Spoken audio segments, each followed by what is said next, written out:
وأيوب إذ نادى ربه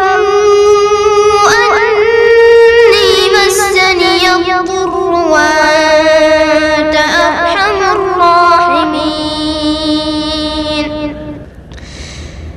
فاستجبنا له فكشفنا ما به من ضر وآتيناه أهله ومثلهم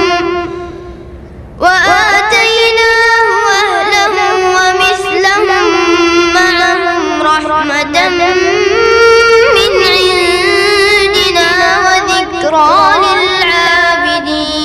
للعابدين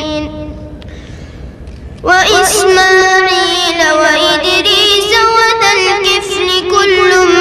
من الصابرين وأدخلناهم في رحمتنا